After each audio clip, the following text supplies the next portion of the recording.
తుఫాన్ ప్రభావంతో పంట నష్టపోయిన రైతులకు ప్రభుత్వం వెంటనే పరిహారం చెల్లించాలని, తడిసిన ధాన్యాన్ని కొనుగోలు చేయాలని డిమాండ్ చేస్తూ బీజేపీ కార్యకర్తలు జమ్మికుంటలో ఆందోళనకు దిగారు. కరీంనగర్ జిల్లా జమ్మికుంట, ఇల్లందకుంట, వీనవంక మండల తహసీల్దార్ కార్యాలయాల ముందు బీజేపీ ఆధ్వర్యంలో నిరసన తెలిపారు. భారీ వర్షం వల్ల నష్టపోయిన రైతులకు నష్టపరిహారం చెల్లించాలని, తడిసిన వరి, పత్తి పంటలను ప్రభుత్వం వెంటనే కొనుగోలు చేయాలని డిమాండ్ చేశారు.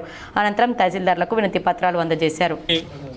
రైతులు పంట వేసినాక మొదలుకుంటే ఇప్పటి వరకు కూడా నిరంతరం వర్షాలతోటే సతమవుతున్న రైతాంగం పెట్టుబడి నష్టపోయినప్పటికీ కూడా మన కురిసిన భారీ అకాల వర్షాల వల్ల నోటికి వచ్చిన పంటలు కూడా చేతికి అందకుండా పత్తి కావచ్చు, వరి కావచ్చు ఖరాబ్ కావడం, వీటిని రైతులు అయితే రైతాంగ అధికారం ఉందో అధికారులు నిర్లక్ష్యంతో సర్వే చేయకుండా పేపర్ మీద రాసి ప్రకటించడం జరుగుతుంది.